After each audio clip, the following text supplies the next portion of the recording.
Welcome. After quite a long hiatus, I am happy to bring you yet another video exploring the rich and unique lore of Imperial Knights. If you missed the first episode, you can find the link to that video in the description. As we've already read the history and origin of the Knights and the Night worlds where these god machines hail from, this video will focus specifically on the culture and traditions that give them their novel medieval flair. The more I research and learn about this side of 40K, the more I begin to love this faction. In fact, I've already purchased one, and hope to make a video about the painting process. I also have some spectacular news for the community.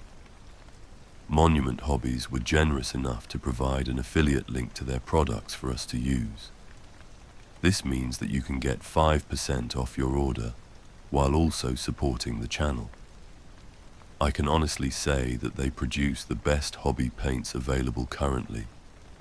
So, if you are in the market for some paints or hobby gear, make sure to check them out and use code fantasyfuture for 5% off. Now, with all that being said, let us get started.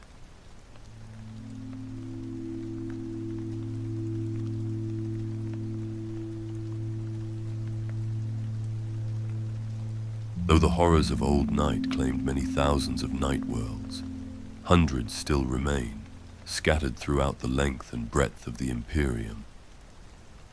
A night world is ruled over by one or more nightly houses, each of which makes its seat in a towering castle or fortified stronghold.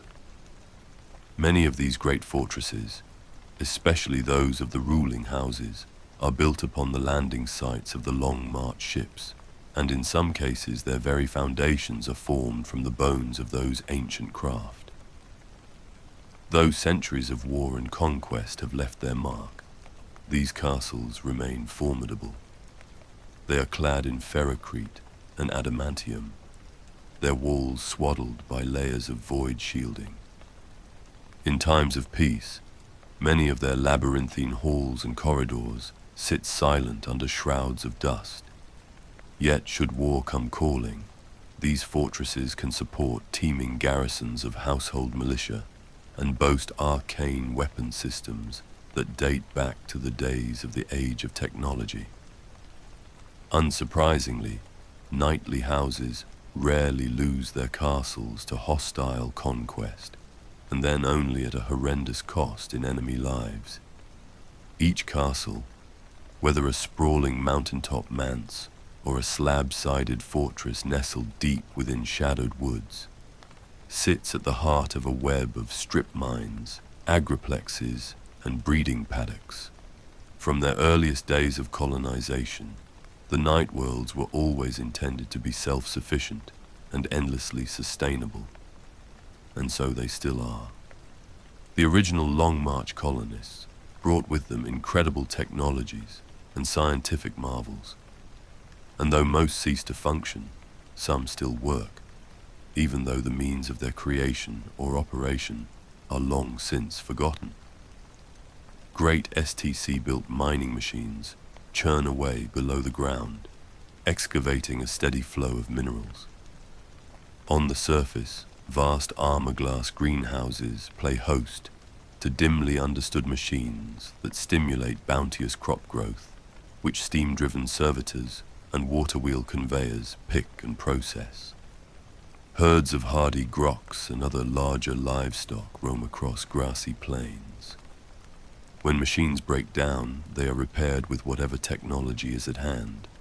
So there often exists a strange blend of rustic and modern side by side. Mighty armored warehouses and complexes of fortified caves house stockpiles of raw resources, ready for use and distribution, as the knightly houses see fit. These industries plow endlessly, mindlessly onward, serviced by legions of faithful artisans and skilled guildsmen. These simple folk live and die within a handful of miles of their places of birth, content with their lot in life, knowing little or nothing of the Imperium in whose name they toil. All this raw wealth comes at a steep price. A night world is a rich prize, and were it not for the night suits of the nobles, these worlds would swiftly fall to pirates and invaders. Even so, many face regular attack by Xeno's pirates, infiltration by chaos cults, and the constant threat of invasion and war.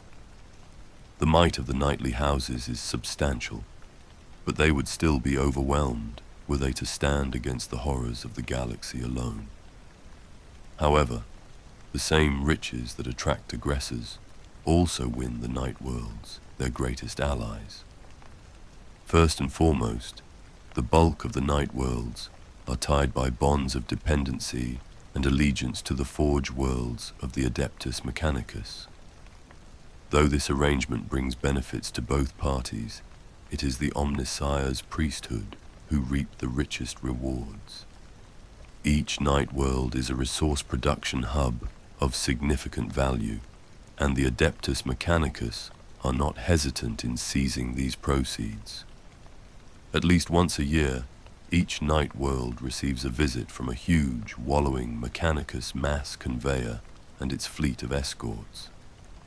These craft settle heavily into orbit, landers and tugs fussing around them like a shoal of pilot fish around a shark. Meanwhile, Mechanicus envoys descend to the night world below, their arrival greeted by the noble houses amid much pomp and ceremony. The envoys bring with them new night suits and replacement components, freshly manufactured stockpiles of fuel cells, ammunition, and rarefied chemicals, not to mention robed conclaves of newly indoctrinated sacristans. Yet for all this, they take far more. Megatons of minerals, ores, food stocks, lumber, and all manner of other locally sourced resources rumble up conveyor belts until the holds of the landers are full to bursting. The Adeptus Mechanicus never take more from a night world than their calculations indicate it can sustain, yet rarely do they leave the nightly houses with any more than they must. Once their mass conveyor is stocked with the night world's bounty, and its novitiate chambers are thronging with nervous new sacristans-to-be, the Adeptus Mechanicus depart once more for their forge world of origin.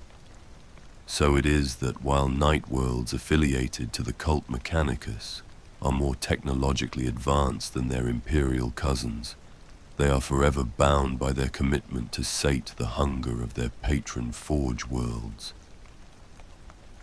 For those night worlds, allied to the Adeptus Mechanicus, bonds of obligation will often compel their nobles to take to the field. When war threatens, the senior magi of a forge world calculate each of their allied night worlds' martial strengths.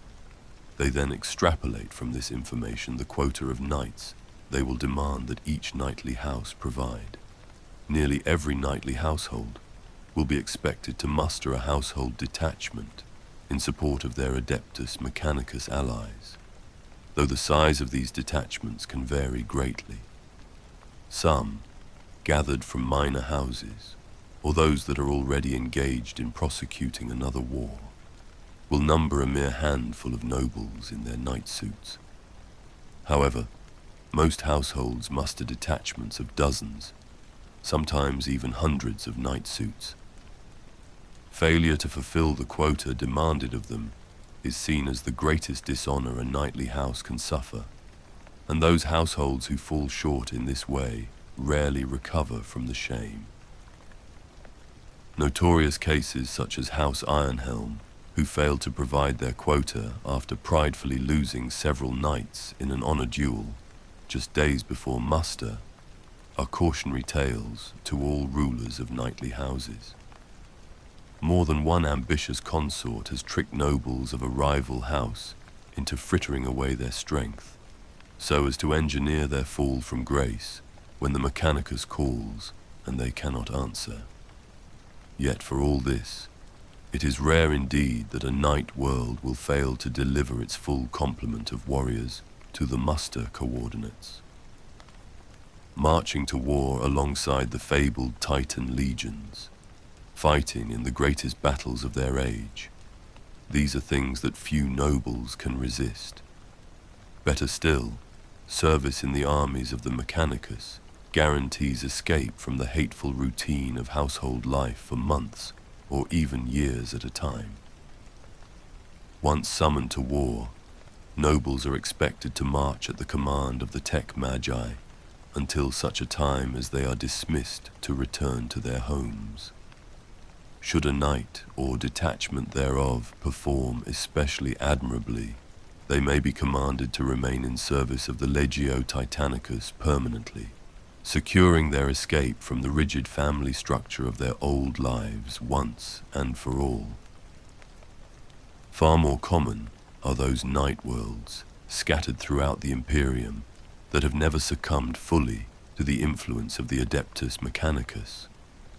Whether they have cowed the sacristan brotherhoods by force, or have cleverly maneuvered around them to ensure that the adepts remained subjects, not equals, the knightly houses of these worlds have remained the masters of their own destiny. Of course, such concepts are relative amid the totalitarian, star-spanning realm of the Imperium. These self-determining night worlds have given their allegiance to the Administratum and their Segmentum commanders, lest they be crushed utterly and without mercy by the Emperor's unstoppable war machine. Still, beyond a requirement to honor the imperial tithe, those night worlds that remained their own masters have largely been left to proceed as they wished. All maintain at least a nominal degree of trade with the Adeptus Mechanicus, for they can still buy with resources and with loaned force of arms what they do not earn through servitude. Such arrangements are grudgingly made, however.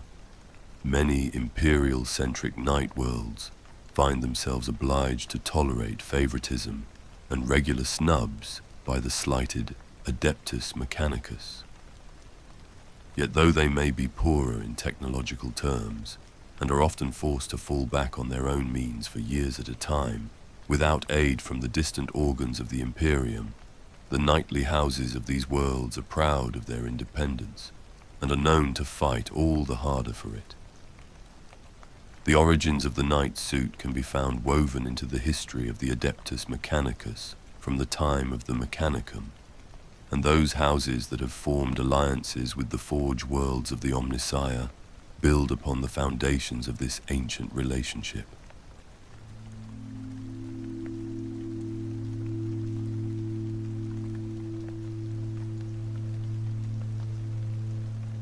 During their long years of isolation, the night worlds became strange and introverted places. Cut off in the darkness, the planet's populations had no way of knowing whether they might be the last remaining enclaves of the human race. Believing it their duty to preserve what heritage they could from their race's ravaged past, each world developed ever more elaborate and long-winded traditions of remembrance. As the centuries ground slowly past, the reasons for these rituals and rites were lost in the mists of time, yet the practices themselves remained. Every year, the rituals of the knightly houses gained gravitas, even as they lost their original meaning beneath layers of stultifying tedium. By the time the Imperium rediscovered the night worlds, each house had its own ludicrously elaborate body of traditions. One house might require that the name of every household lord be read aloud each dawn, every member of the house being forced to bear witness to this repetitive list until well into the afternoon. Another might call upon every sword of every noble to be presented to the house sacristans, so that they might be blessed in sixfold binary cant over a period of many hours. Titles and forms of address, ancestor worship, and decades of learning by rote, all of these things became integral to life in a knightly house, while simultaneously being reviled as the ultimate in tedium. This led to an ever-increasing lust for conflict in order to alleviate the boredom, both on the field of battle and within the machinations of court. Every noble is expected to take a highborn consort for his own, both to cement the political alliances of his house and to ensure the furtherance of his line. Yet the wise among the knightly houses know that a consort can be the finest ally a noble will ever have, utterly loyal and ambitious in a way that only one born to power can be. Indeed, the Machiavellian dances of intrigue enacted by the noble consorts are not for the faint of heart or the weak-willed. As the men of the knightly houses go to war on the battlefield, so do their ladies fight their own battles across ballrooms and feasting halls. Many nobles are ambitious and cunning in their own right, of course, but with the aid of a consort, they become far more dangerous. The Lady of the Keys, consort of Neru de Gallio, was recognized as being at least as instrumental in ensuring House de Gallio's preeminence on Alaric Prime as Neru's strength in arms. Yet for all the politicking that takes place within every knightly house, the nobles seek above all else the release of marching to war. The right to pilot a knight suit is reserved for the first and second sons of each noble bloodline, and those entitled to do so will find every excuse to stride forth in their knights. Competitions, trials, and tourneys are commonplace, and many are used to determine internal hierarchies, or even settle contests of rulership over entire night worlds. On the three-ringed world of Ager, for instance, there is a contest every 23 years, in which the noble lord of each knightly house must race across the dreaded fire sprawl to reach the shrine of St. Polendine. The first noble to reach the ruin alive, and with their suit still operational, is declared the winner, and secures primacy for their house until the next trial occurs. Many never live to see the shrine's crumbling walls, but this is seen as no bad thing, for it opens up opportunities for advancement and ensures that Ager's ruler is as resourceful as he can be. For all that such competition fires the blood of the nobles, it is open war for which they truly yearn. This is fortunate, as there are causes beyond counting that will compel a house to send forth its knights. On a localized scale, many of the more isolated or Imperium-affiliated night worlds face regular raids by pirates, bandits, and Xenos. Indeed, such frontier worlds as Dolterian and Lonsel 5 are near continual war zones for large parts of the year, the former coping with war bands of orcs pouring haphazardly from the Shoulden Rift, while the latter lies uncomfortably close to the Webway portal, most often frequented by the cabal of the Severed Thought. These raids are largely welcomed by the knightly houses, though the attackers may cause significant damage with their predations, for they provide an excuse for the knights to march, and fighting these dangerous foes keeps a noble's skills sharp. However, when larger off-world conflicts call, most knightly houses are only too ready to answer. There are those nobles whose households fall, or who suffer personal tragedies or losses of honor so crushing that they can no longer face their peers. A noble might lose his family to some lethal machination, or lose his brothers in arms, limping from the maelstrom of battle alone and forever changed. Whatever the cause, some knights choose the life of a free blade, setting out alone into the stars to pursue their own agenda. These individuals renounce all ties to house and family, redecorating their knight with their own personal colors and heraldry. This will often be heavily stylized to strike fear into the foe, or to communicate some underlying meaning known only to the Freeblade himself. These individuals do not travel completely alone, of course, for their knight suits must be maintained, and their needs for space travel met. Instead, they roam the galaxy, with small, ragtag retinues in tow. always seeking the next battle in which they may aid the forces of the Imperium and further their own enigmatic goals. These knights are strange individuals, their methods and affectations seeming near madness to some. Tales are told of free blades who never speak, who bathe in the blood of fallen foes, or who will only fight if peculiar conditions are met. Yet for all this, even a single free blade knight is a mighty boon indeed, and a knight's peculiarities are likely to be overlooked until battle is done.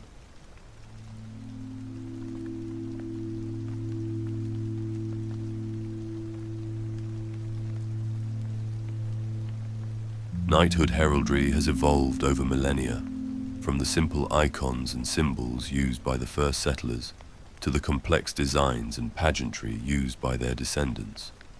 To a noble, his personal heraldry and that of his house are as important as his honor or his knight's suit. It represents the purest expression of who the noble is, what deeds he has achieved, and the honor he has earned in battle. Within the ancient halls and keeps of a night world, a noble's heraldry is used to judge his worth. A lord can read the tale of the noble's deeds from the icons on his banner without ever speaking to the man himself. For this reason, nobles take great pride in their heraldry and ensure that after each battle, any damage to their banners and colors are repaired, lest a noteworthy deed be lost behind a plasma burn or under a torn piece of armor. To the uninitiated, a knight's heraldry can appear as little more than fanciful imagery and a myriad of clashing colors. Those that face the knight often mistake the colors and patterns of their war machines as the deepest kind of vanity, considering that the men that fight within the knight suits must be weak or foolish. This is a dangerous underestimation of the knights, as each mark and medal on their knight suit has been earned in blood and is a badge of martial pride. To earn even the most basic heraldry of his house, a noble must prove himself a skillful warrior and man of unflagging honor. Only the most devoted are considered to undertake the becoming and earn the right to pilot a knight suit. Thus, to be allowed to wear the icon of his house is not something granted by birth for the noble sons of a night world, but rather something that must be earned. Every aspect of a house crest and a noble's heraldry has meaning. Each curve of a shield or shade of color is important to the noble or house that bears it. Even the number of feathers in the aquila, or those framing the crest, can hold a meaning for the house, each one representing a great hero, one of the principal keeps of their world, or the millennia a certain pact or alliance has endured. Before the night worlds were rediscovered by the Imperium and swore their allegiance to the Emperor, their heraldry was mostly limited to portraying the kingdoms and realms of their planet. In the wake of the Great Crusade, numerous night worlds were brought back into the fold of the Imperium, accepting alliance with the Emperor of mankind and his galaxy-sprawling domain. At this point, over 10,000 years ago, night heraldry began to expand and evolve. For those houses that took the oath of allegiance to the god Emperor, the aquila found its way onto the night suits, and their personal crests sprouted wings, swords, and eagle imagery.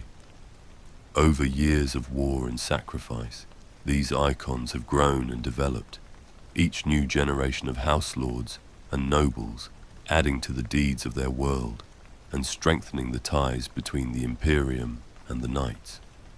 Even so, such things do not happen swiftly, and when a change is considered to a house's crest, it may take hundreds or even thousands of years before it is adopted.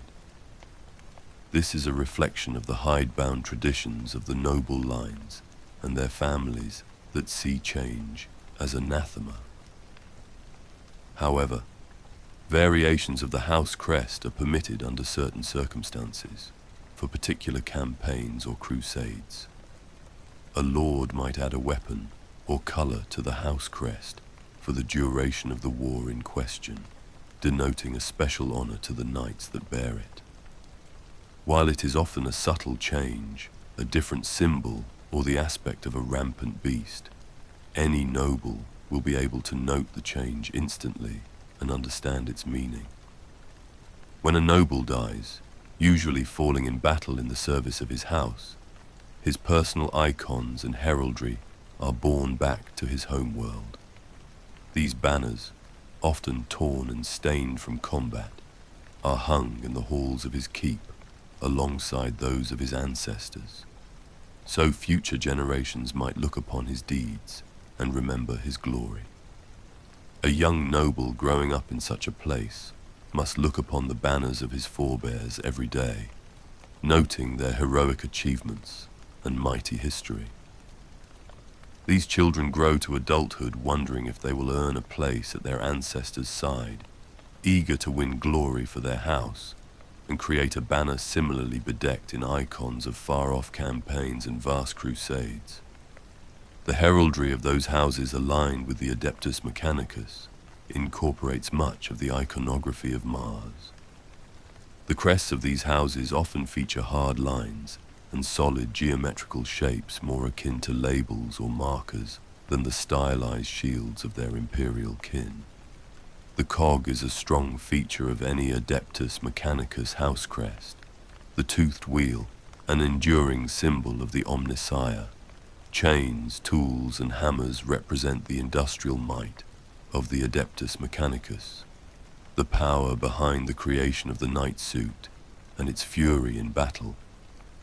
For a noble of an Adeptus Mechanicus house, the forge is never far away. His knight suit an extension of the technological mastery of Mars.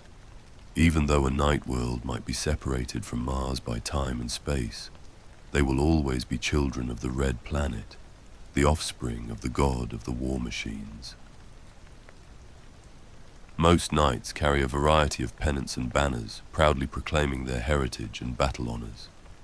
These flags are flown from carapaces and weapons, but most commonly hang from the pistons that drive the machine's powerful legs. Although the houses remained independent and isolated for millennia, their banners became more standardized when the nobles bent their knee to the Emperor of Mankind, or the Adeptus Mechanicus in his stead. To this end, the banners of both Imperial-aligned and Adeptus Mechanicus-aligned knights are broadly similar. The banner is divided into two sections. In the upper half is the house crest in its full form. All knights from a single house will carry this identical sigil. The lower portion of the banner is devoted to kill, honor, and campaign markings. These will differ from individual to individual, depending on where they have served and what honors they have gained. The exact layout and composition of these honors also varies from house to house. The nobles of House Terryn, for example, favor a relatively simple arrangement of these markings with colored fields behind the icons. The kill, campaign, and honor badges are a mix of local iconography, perhaps unique to a house, and sigils used by the armies of the Imperium. For example, if a knight serves in an imperial campaign, his banners would display the official badge for that action, and this sigil would also be worn by any space marines or imperial guardsmen involved. The pride of the nobles who pilot the great knight suits is such that they will take any opportunity to proclaim their loyalties and achievements. To this end, they often decorate the rear side of banners. Though less visible, these spaces are used for catechisms, rolls of honor, and lists of revered ancestors. The banners belonging to Freeblade Knights exemplify their individualism. They often echo the livery the pilots choose to apply over the top of their old house colors. Mottos are not uncommon, or alternative versions of the icons these outcasts choose to identify themselves by.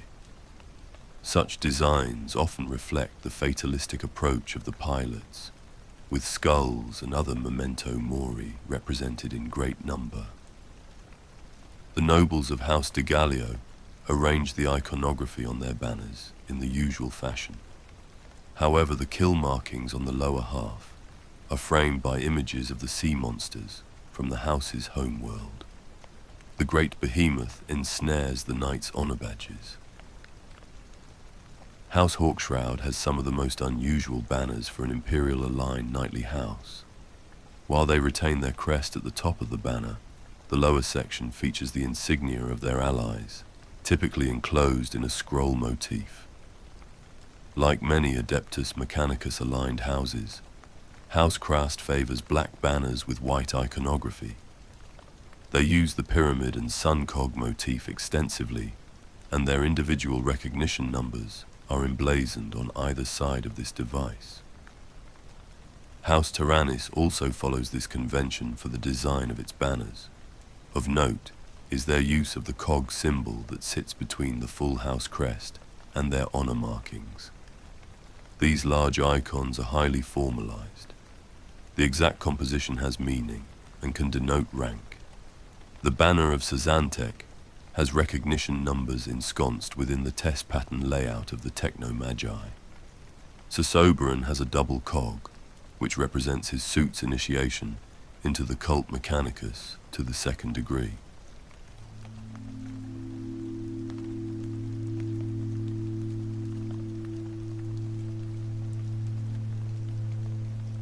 The Knights of House Terryn are renowned for their skill at arms and ferocity in battle, each one a master of knightly combat. Ruled over by Patriarch Tybalt on the tropical world of Voltoris, detachments of the house range across the battlefields of the Eastern Fringe, from the cursed edges of the Ghoul Stars to the hellish war zones of the Damocles Gulf. Rumors speculate that the Knights' ferocity in battle and penchant for long off-world campaigns is a reaction to the tedium and oppressive peace of their home world, where convoluted ritual and endless ceremony permeate society. True or not, House Terryn boasts some of the finest nobles ever to fight for the Emperor. The world of Voltoris is a tranquil place, largely covered in glittering emerald seas and dotted with jungle-covered islands. Despite its location close to both the Tau Empire and the encroaching Tyrannid hive fleets, it has remained largely untouched by war for thousands of years.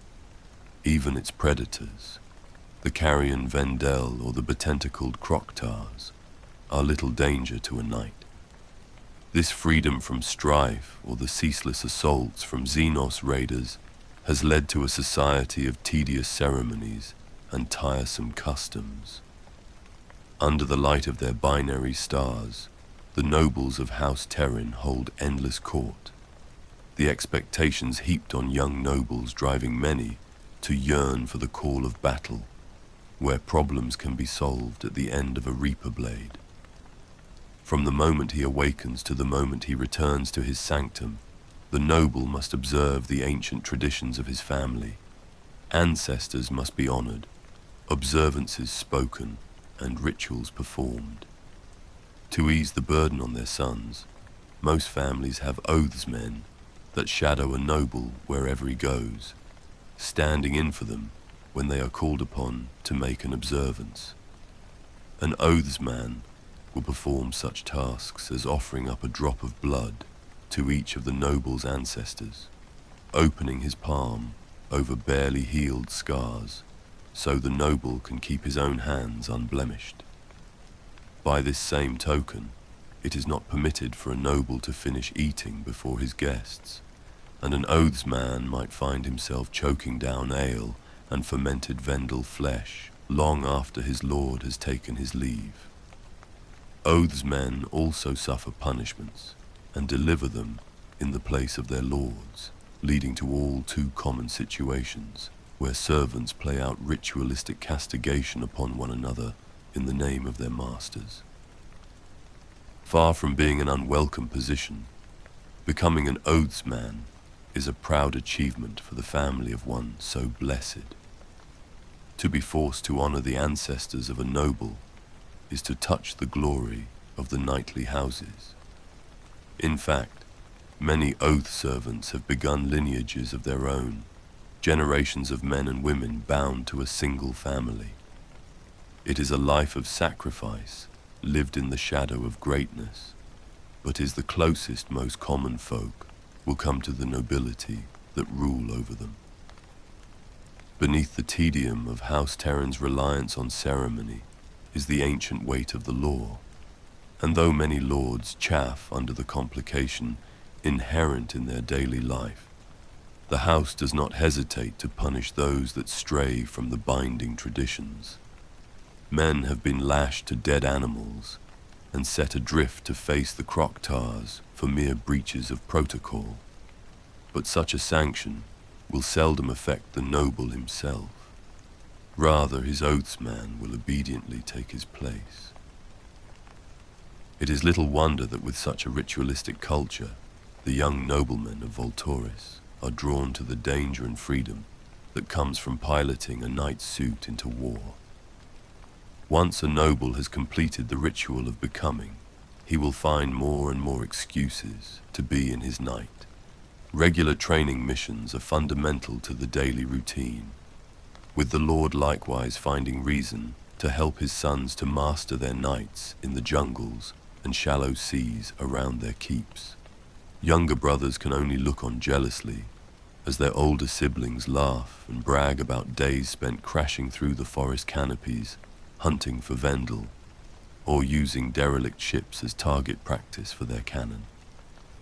When Suetonius Thucydides Terryn forged the formal alliance with the Imperium, he was canny enough to ensure that Voltoris law was changed, so that any knight under arms in the service of the Emperor was exempt from his ceremonial obligations to house and home.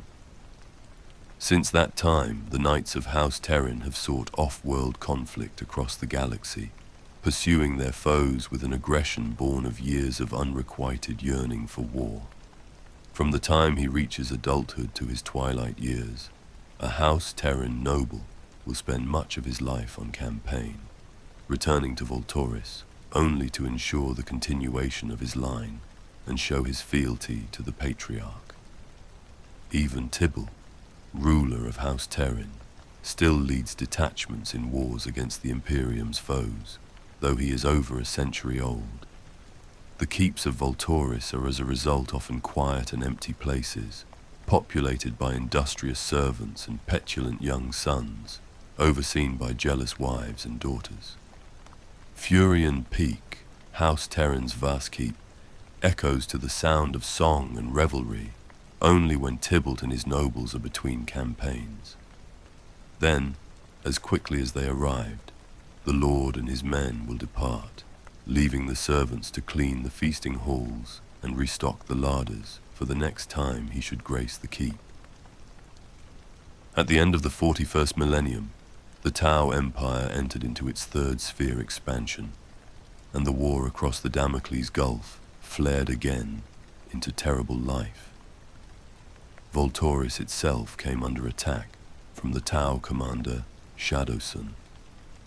Though the forces arrayed against them were vast, the Imperium was able to lay a deadly ambush for the Tau in the shadow of Furion Peak, and the combined might of the Imperial Guard and the knightly houses eventually defeated the Xenos, driving them back from the world.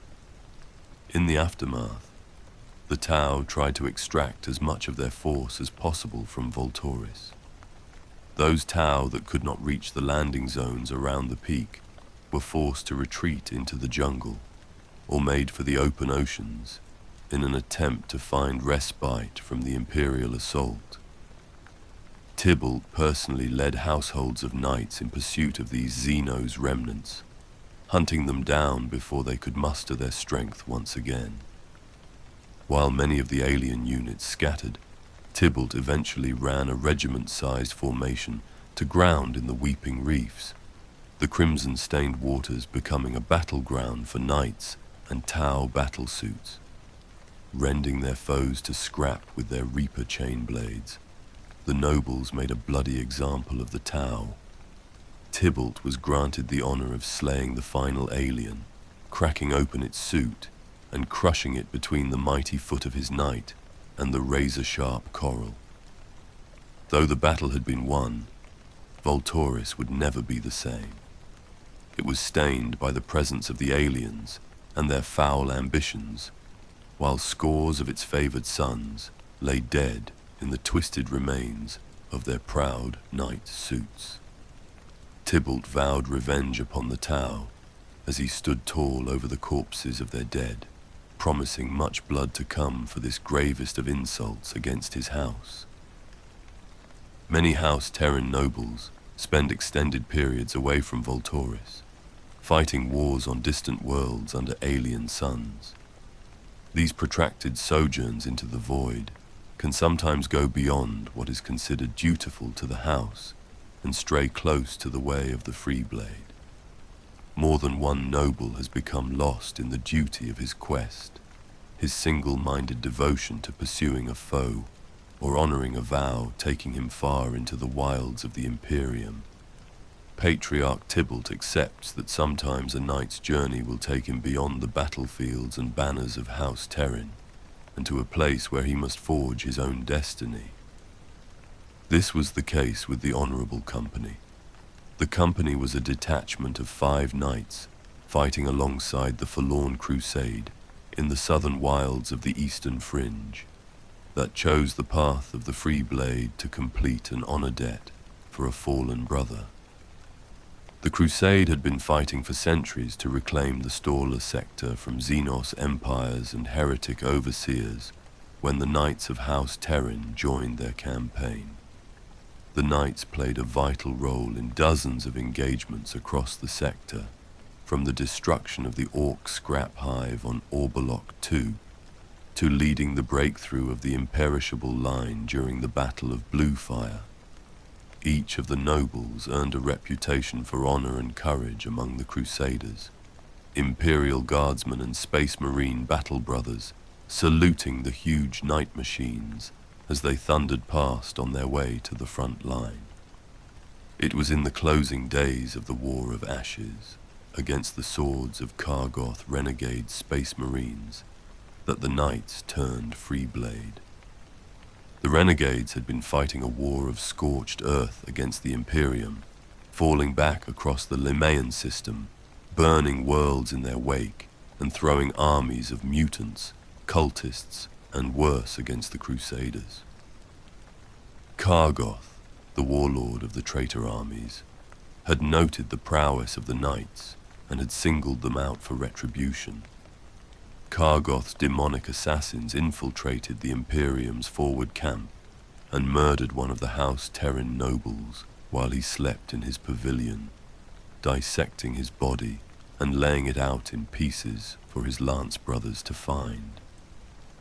Not only was this perceived as a vile act of treachery by the nobles, it was also a terrible insult. For a member of the house to die outside his knight's suit was to dishonor him in the most fundamental of ways, a slight that could not be ignored. As one, the other nobles vowed to slay Kargoth and destroy his warband at any cost. In the final battles of the war, the company strove to hunt down the Space Marine renegade, often placing themselves or their allies in great danger. When the swords of Kargoth escaped from the system, the Knights followed, choosing the path of the free blade in order to fulfill their vow, and set off into the void after their hated quarry.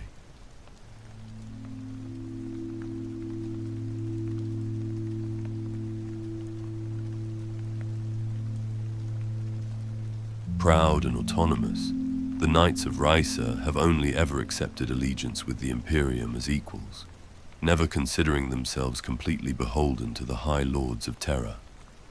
When the first rogue trader set foot upon Risa, he received a cold welcome from its nobles, and it was many years before the first tentative alliances were formed. They were equally resistant when forced to accept oaths with the forge world of Griffith 4, in return for skilled sacristans and the secret technologies of the Adeptus Mechanicus. Despite the enduring independence of its nobles, House Cadmus has always honored the Imperium's call to arms and has ferociously fought its foes for millennia. The remote world of Raisa was isolated from mankind for thousands of years, perched on the edge of the galaxy and staring off into the void. This sense of the far frontier is brought home each night to the men and women of Raisa when they look up and see one half of the sky glittering with stars, the other a void of empty space. For centuries only the nights protected the people of Raisa from the dark things that crawled, stalked, and slithered through its arboreal forests. And at night, even the nobles retreated to their plateau fortresses, leaving the wilds to the beasts and other fouler things that prowled in the murk. Most feared of the denizens of the dark Raisan woods were the golems. Elemental creations of wood and stone, each golem was a tangle of sentient vines and trees given life by strange energies from the void.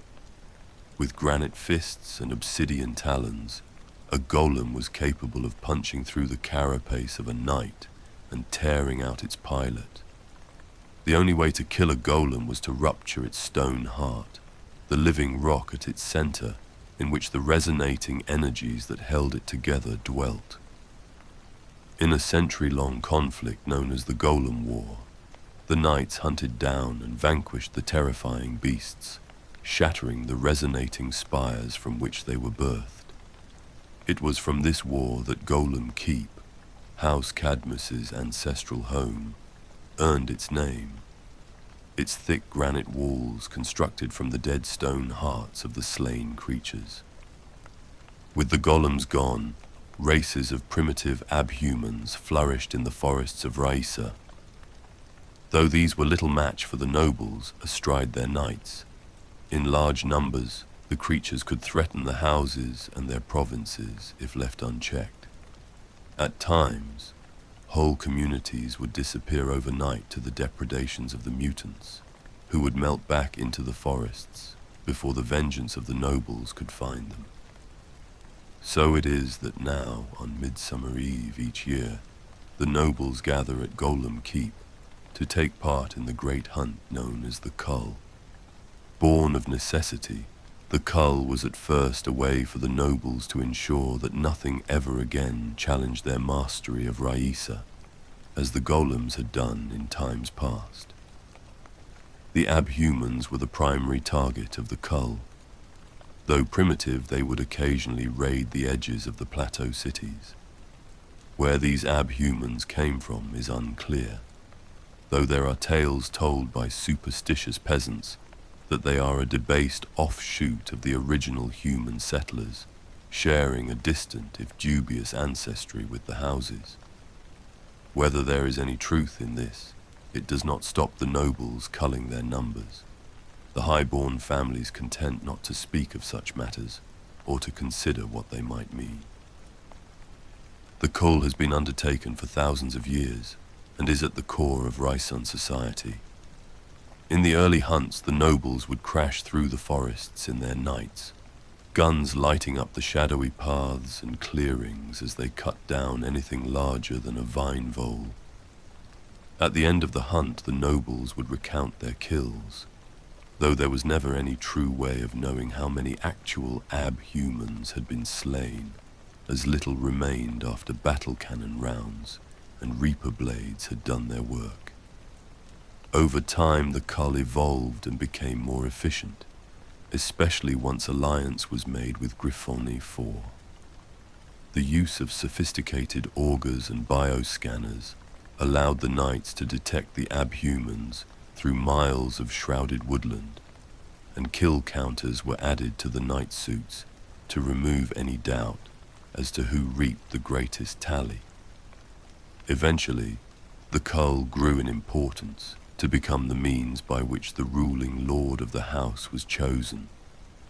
This developed as a result of the favor bestowed upon the noble who claimed the most kills, and the subsequent influence he had on Rhysand politics. The reasoning was to formalize this recognition by granting him lordship, with the understanding it would last for only a year until the next Carl. For the last 32 years, Baron Roland of Swinford Hall has led the tallies of the cull, a feat unprecedented in the annals of the event.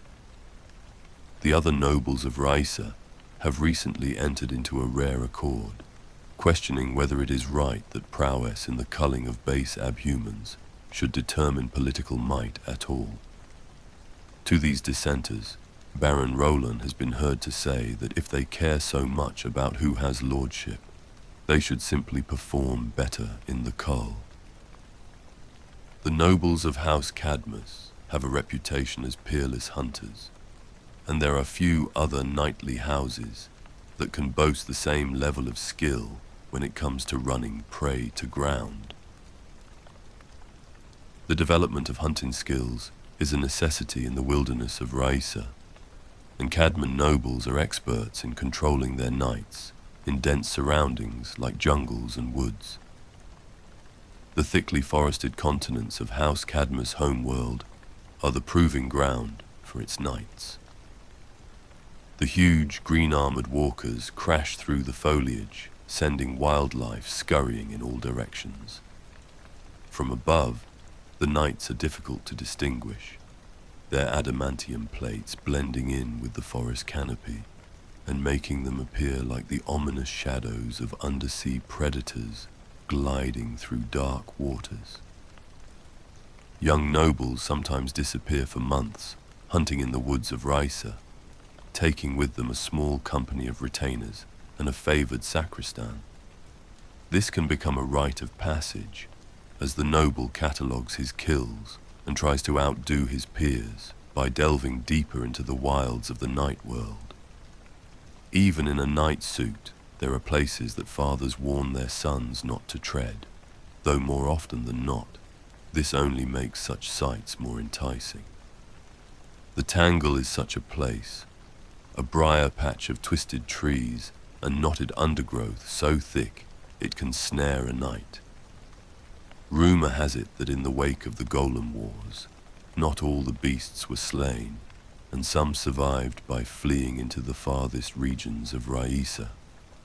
Some families believe that there is a nest of golems within the Tangle, and more than one young noble has tried to find the truth for himself.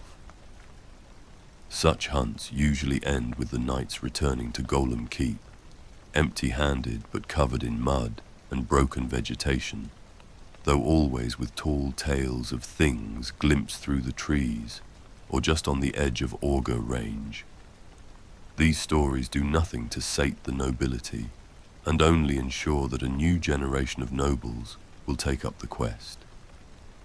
Even when on campaign, House Cadmus knights will engage in hunts, forming what are informally known as hunting lances to track and kill local creatures.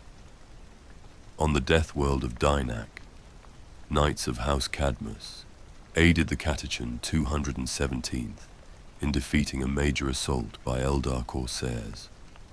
After the Eldar had retreated, the nobles heard tales told by the Catachans of a great beast sighted deep within the swamp caverns of Dynak. The nobles immediately boarded their knights and set off on a hunt that would take them across the drenched surface of the world and down into a vast network of fetid, sunken caverns. Eventually, the Cadman knights cornered a gigantic leech serpent, defeating the beast in a battle that raged for over an hour.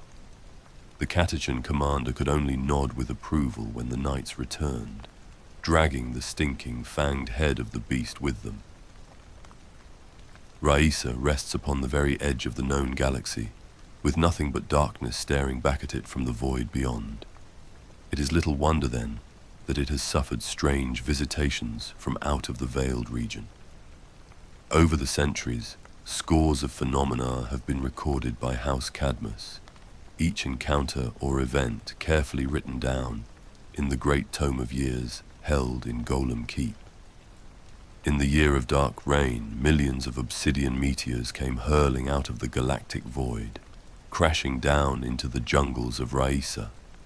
Men foolish enough to try and drag the meteorite fragments back to their homes grew sick and died, terrible black lesions covering their flesh.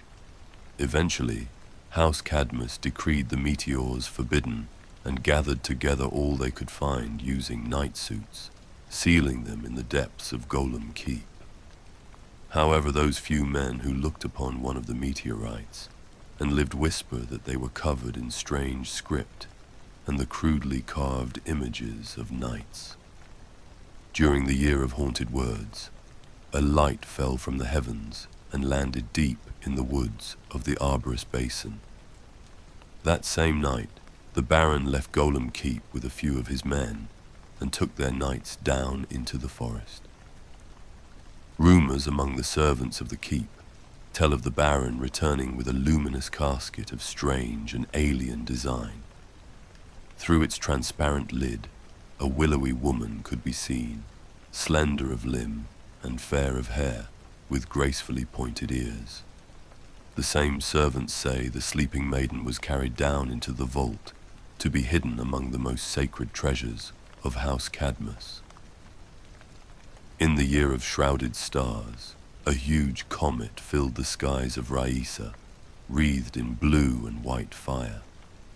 As it passed near the night world, tiny burning stars broke off from the comet and fell through the atmosphere. As they fell into the forest, the stars resolved themselves into the broken wrecks of ships, the comet itself an ancient and decaying space hulk. From within each vessel, alien monsters and mechanical devils crawled out into the forests. That year the Cull hunted metal men and greenskins. Stories of the contents of Golem Keep have even reached the ears of the Inquisition. When Inquisitor Grumman took refuge on Raisa before traveling on into the Veiled region, he casually asked Baron Roland about these whispers of alien objects and unknown obscura. Roland's response was merely to smile across the feasting table and remind Grumman that he was here as a guest and should not trouble himself with the gossip of peasants. Glancing around at the room filled with House Cadmus nobles, all with eyes on the Inquisitor, he wisely chose not to press the point. When the shadow of Hive Fleet Leviathan eclipsed the forge world of Griffon 4, the Knights of House Cadmus honored their ancient treaty and came to its aid. Shoulder to shoulder with the Titan Legion of the War Griffins and the massed ranks of Skitari, the knights stood ready to repel the invaders, but they were mistaken. In the alien maelstrom that followed, countless heroic deeds were wrought by Knights of House Cadmus, most lost forever, along with the lives of those who witnessed them. One of the few knights to make it out alive was Malcolm the Beast Killer, hero of the Battle of Thunderhead. The Thunderhead rail hub was a key strategic asset for the Imperial forces. Located in the heart of Griffon's manufactorums, it allowed reinforcements and heavy weapons to rapidly reach almost anywhere on the northern continent. Malcolm led a cadre of knights which were defending the rail hub along with a division of Skitari. Ironically, it was this mass of biomatter which attracted the Tyranids to the hub, and in the first hours of the invasion, millions of the Xenos descended upon it. For almost a full day, the Tyranids assaulted the defenders in seemingly endless waves, the hauling yards and engine turntables becoming choked with the dead. Across barricades made from train carriages, Malcolm and his rapidly dwindling cadre fought back carnifexes and trigons, their adamantium armor scarred with countless claw and fang marks. As day turned to night, a new threat appeared. A mighty Hierophant bio-titan climbing over the ruined outer defenses of the hub, its vast carapace silhouetted by the inferno of war. With his brothers fallen and the Skitarii heavy weapons destroyed, Malcolm alone charged forward to meet the beast. Almost at once the bio-titan's spore field began to eat away at his knight's armor, Malcolm's ion shield flickering and failing under the onslaught. Heedless of the heavy damage he was suffering, Malcolm speared the Hierophant with his Reaper, its churning teeth biting deep into the monstrous tyrannid's thorax. As a horse might flick away a fly with its tail, the bio-titan hurled the knight across the rail hub with a sweep of one of its claws. Before Malcolm could right his battered suit, the tyrannid impaled him on the end of one of its long, chitinous legs, punching through his adamantium hull. Just as it seemed Malcolm would be defeated, he raised his thermal cannon, not at the Hierophant, but at the remains of the train he had been hurled into, its carriages heavy with promethium tanks. In a geyser of flame, the bio-titan was engulfed in burning liquid fuel. Within the shell of his knight, Malcolm survived the sea of fire, but the Hierophant was immolated, filling the air with the sickly scent of its charred flesh. Though the rail hub was ultimately lost, none could question Malcolm's bravery that day, nor the glory he had won for House Cadmus. Lord Roderick is a skilled and pitiless hunter, and favoured lance brother to Lord Roland. Though Roderick has yet to beat Roland's impressive tally in the cull, the noble has consistently ranked second behind the master of House Cadmus. Roland often attributes Roderick's hunting skills to his unusual upbringing. Many years ago, Abhuman savages killed Roderick's noble parents while they were travelling to a council at Golem Keep. The young Roderick alone escaped to be raised by a hermit in the wild Raisun woods. For over a decade, Roderick learnt to survive with only the weapons he could fashion from wood and stone. He was eventually rescued by Roland during a cull, where the noble lord mistook him for an Abhuman and almost killed him. Roderick went on to reclaim his birthright, and has risen to a prominent position within the Knights of House Cadmus. Roderick has put his hunting skills to good use on dozens of worlds, using his knight to hunt down the foe relentlessly. During fighting on the death world of Cain's Sorrow, Roderick played a vital role in helping the Catachan 203rd Regiment defeat the Orc forces of the arch-arsonist of Sharadan. For months, the Catachans had been fighting to capture the main Orc scrap fort, designated as Hill 937. In pouring rain and rolling, choking fog, the guardsmen crawled up the mud-slick hill under constant shooter fire.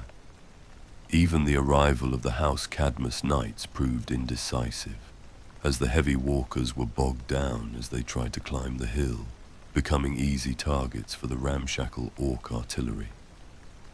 After a number of disastrous assaults, Roderick noted that the Orcs often seemed to appear behind the Imperium's forces, arriving as if from nowhere.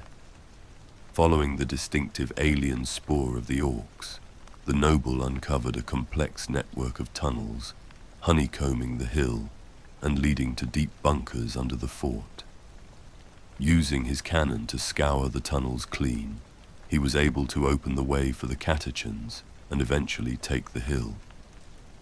On the planet of Galfranus V, Roderick once again demonstrated his talents, this time against a vanguard swarm of Hive Fleet Leviathan.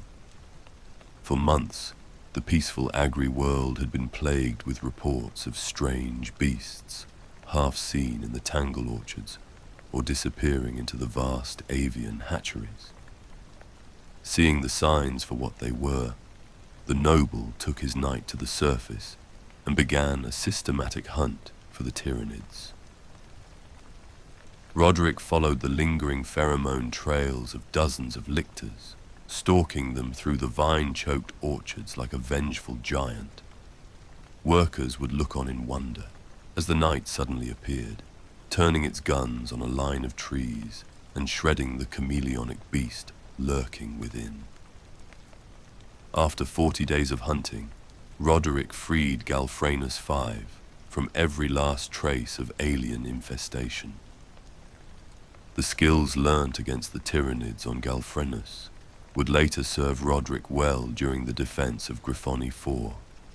He would be one of the few survivors of that war, taking a heavy toll upon the Hive fleet.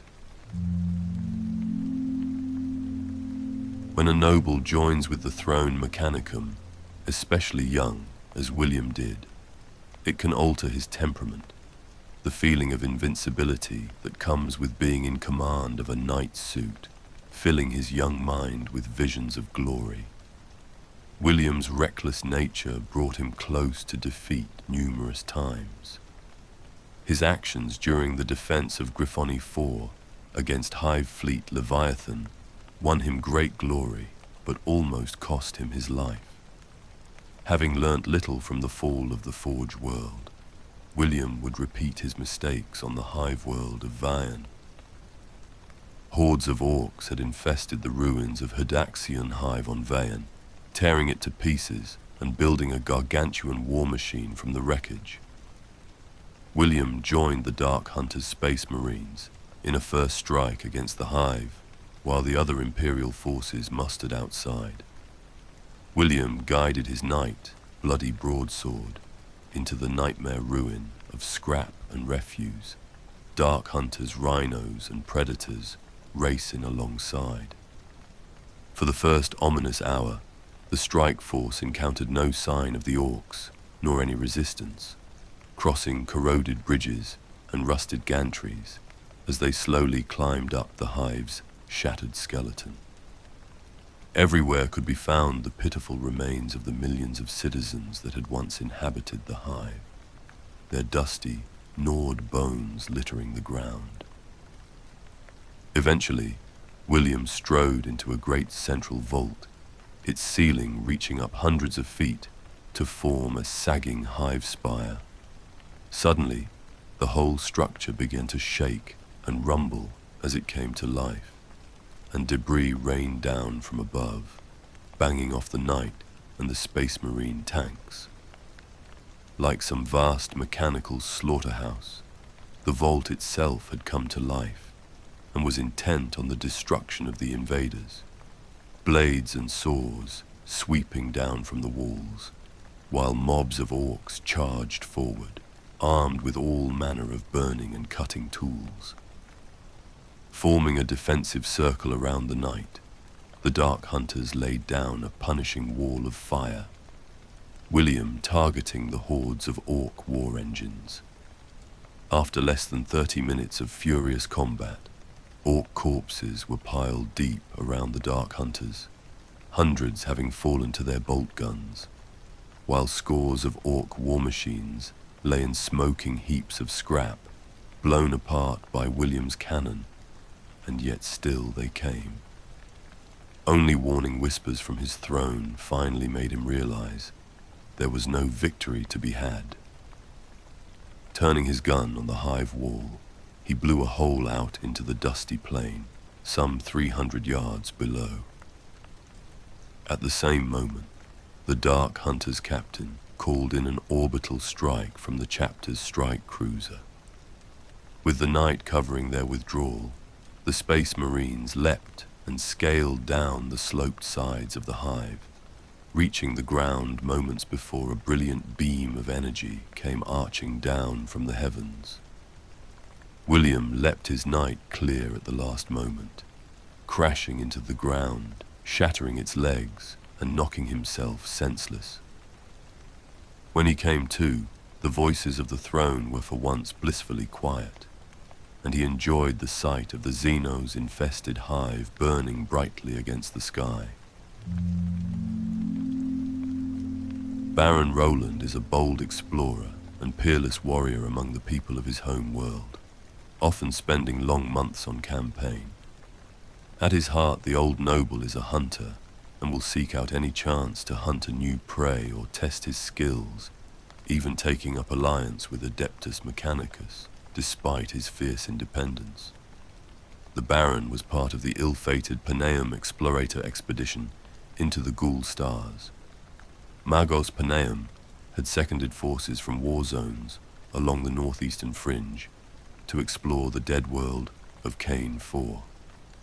Roland offered aid to the Magos on his mission in return for an old debt, choosing to travel in person rather than send another in his place. Under dark, ash-filled skies, the expedition made planetfall on Kane 4, augurs picking up sensor ghosts and vox echoes in all directions. At the head of a column of Skitari and Imperial guardsmen, 1,000 strong, Roland led the way into canyons worn out of bone-white stone by millions of years of howling wind. Kane's feeble dying star did little to illuminate its surface, deep shadows lying heavy on the ground like oil slicks. Into this darkness, Roland strode, the stabelights of his night picking out strange patterns in the rock, like the faint remains of writing, their meaning long since wiped away by time. Magos Paneum directed the expedition down onto the floor of a vast crater, its sides reaching up hundreds of meters toward the Stygian sky, and blasted smooth by an ancient impact. In the center of the crater, an ancient alien artifact rested in the dust. Roland stood guard while the expedition formed up around the object, and Paneum began his experimentation.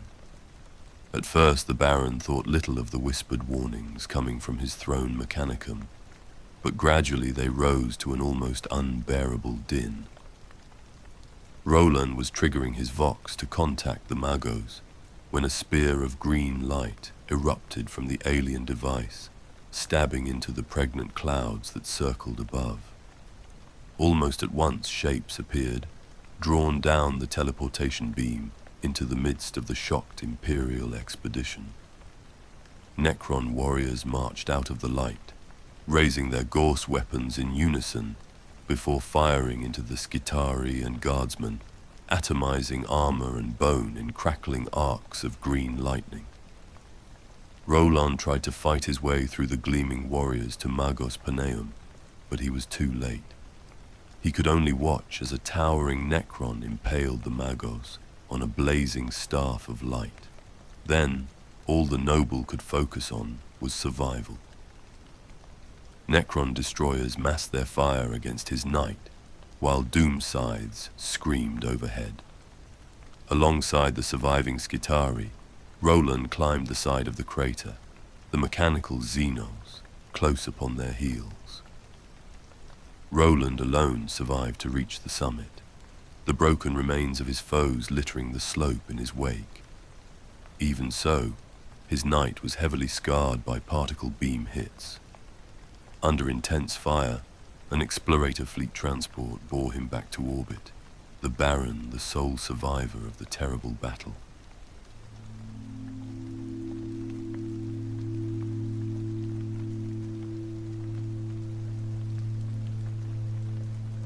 Founded by the great Lord Nathaniel, House Griffith has a long and glorious history, boasting some of the finest warriors ever to sit on the throne mechanicum.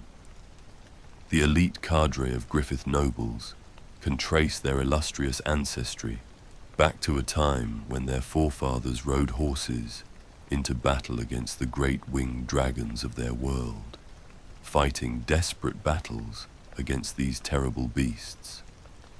In their early years on Dragon's End, the settlers lacked the means to make use of their knight STCs, being unable to mine the components needed to produce adamantium.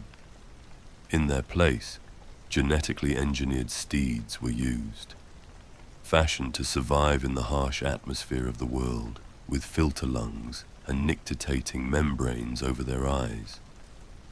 Astride these mounts, the knights, clad in technoplate and beast-faced rebreathers, would ride to war.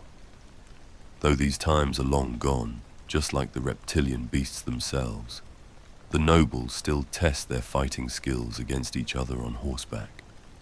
Each one is a great warrior, both in and out of his knight armor.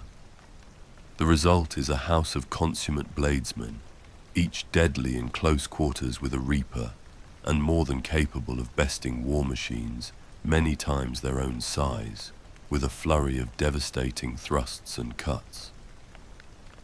Indeed, the knights of House Griffith crave such melee combat, and have earned a bloody reputation for aggressiveness in battle, charging quickly into their foes and rending them to scrap. The world inhabited by House Griffith is a bleak and blasted place, where thick sulphurous clouds shroud the sun and volcanic mountain ranges bury black stone valleys beneath an endless rain of ash. Though its crust is rich in rare and precious minerals, Dragon's End borders on the inhospitable, hostile and dangerous for the unprepared. When the first human settlers arrived, they looked upon the planet in dismay. It was as close to a vision of hell as they could imagine, and seemingly devoid of life. Unfortunately for these pioneers, there was one kind of creature that thrived in the ash wastes, a beast that would react violently to the newcomers. Called dragons by the settlers, these were immense, flame-born reptiles with stone-like hides and vast membranous wings. Sustained by the fire of the world itself, the dragons spent much of their time wallowing in magma-filled fissures or the boiling calderas of volcanoes, occasionally soaring through ash-choked skies on rising thermals. The beasts would prove to be both the curse and the salvation of the settlers, forcing them to evolve and adapt in unexpected ways just to survive those first terrible years. In the early years of settlement on Dragon's End, humans lived in near constant fear of dragon attack. Hidden within the billowing ash clouds that perpetually obscured the skies, the beasts stalked their prey, only the occasional glint of glowing red eyes betraying their presence in the gloom. So perfectly attuned to their surroundings were the dragons that Auspex and Augur proved almost useless in detecting or tracking them. The creatures blended seamlessly with the planet's ambient heat, or vanished entirely into the ash-laden skies. Workers toiled in near darkness, casting anxious glances toward the heavens, while nervous sentries clutched their lasguns, knowing full well how useless such weapons would be in the event of an attack. Into this oppressive age of dread rode the knights of Griffith, men who had honed their skill with horse and lance during the long voyage from Terra. When none dared venture beyond the high walls and reinforced domes of the settlers' cities, the knights rode into the wastes to seek out their foe. Many fell, but their legend grew, as did their understanding of the beasts. From the black stone wastes, they mined a shiny, obsidian-like rock, discovering it could turn dragon fire, and was tough enough to withstand a glancing blow from tooth or talon. At first, the knights had no weapon capable of killing a dragon. Even the settlers' most powerful guns failed to breach their hides. Energy beams and plasma blasts slid harmlessly across dark scales, while solid rounds only harmed the beasts if they struck an eye or open maw. In time, the knights learned the only sure way to slay a dragon was to pierce its heart, and the only material strong enough to punch through scale and muscle was dragon bone itself.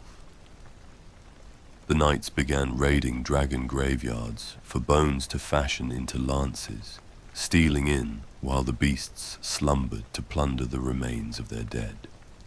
These first lances were crude, shafts pitted by age, worn by centuries of wind and fire, but they allowed the knights to claim their first kills and harvest stronger lances from fresh corpses. In time, a tradition was born. A knight would carve his lance from the bones of the first dragon he slew, temper it in the cooling blood of his kill, and bear it until his own death. For years the knights waged war against the dragons, taking the fight deep into the fiery wastes and felling scores of the beasts.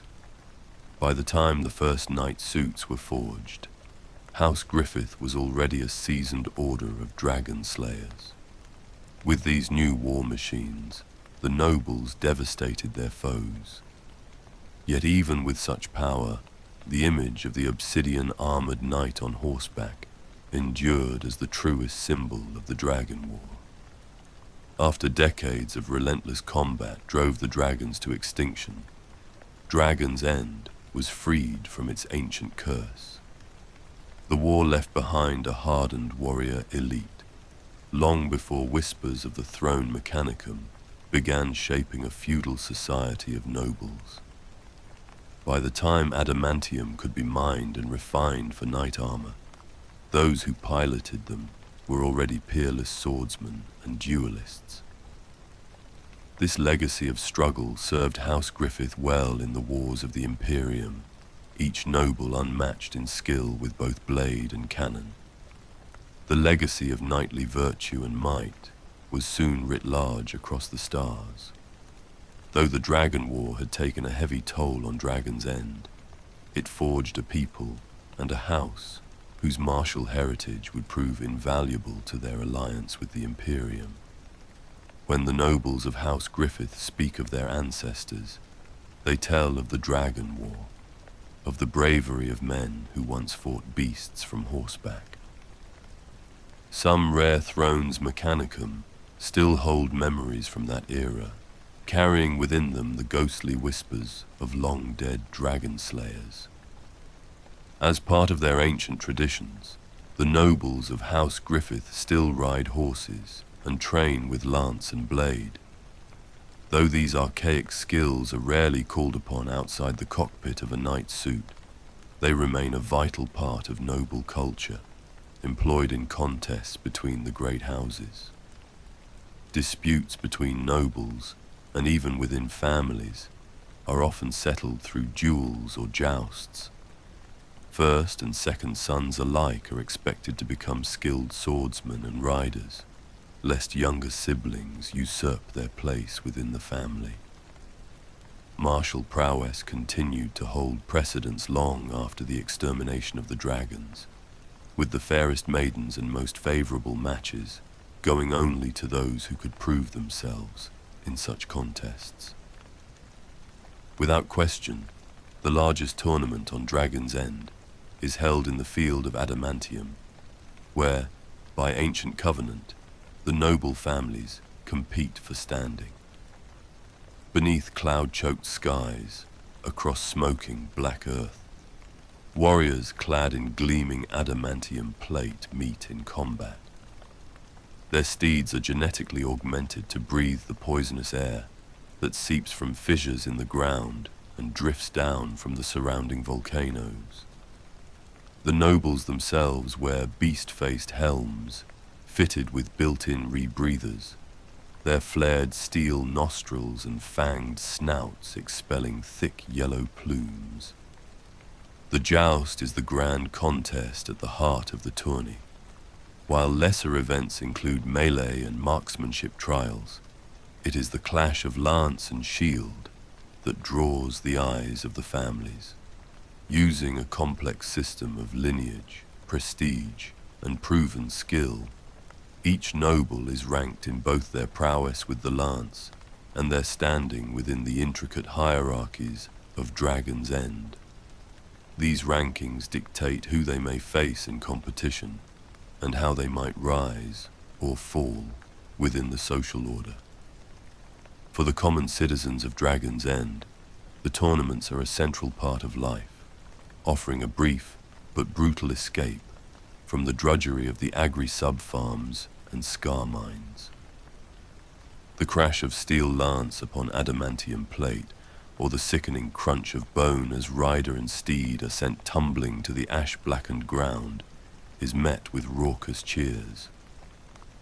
From the safety of atmosphere-shielded stands, the crowds wave banners, hurl insults or encouragement, and toss tokens onto the field. Here alone, the strictures of society loosen, and the people are free to express themselves without restraint. The names and heraldry of favored nobles are well known to the masses. Shrines and statues rise in their honor, where offerings and prayers are made for victory in the lists. Grand Master of the Lance Bryce, current Lord of House Griffith, earned his renown by unseating a dozen warriors in a single day of jousts. Hundreds of shrines across Dragon's End still bear his likeness, where the faithful pray for his continued fortune. The Megasaur is often cited as the true cause of the dragon's aggression toward the settlers. Once common across Dragon's End, these immense beasts possess thick black hides and mineral-rich stone-like blood, both highly prized by the early colonists. Unfortunately for humanity, the Megasaur was also the primary prey of the dragons.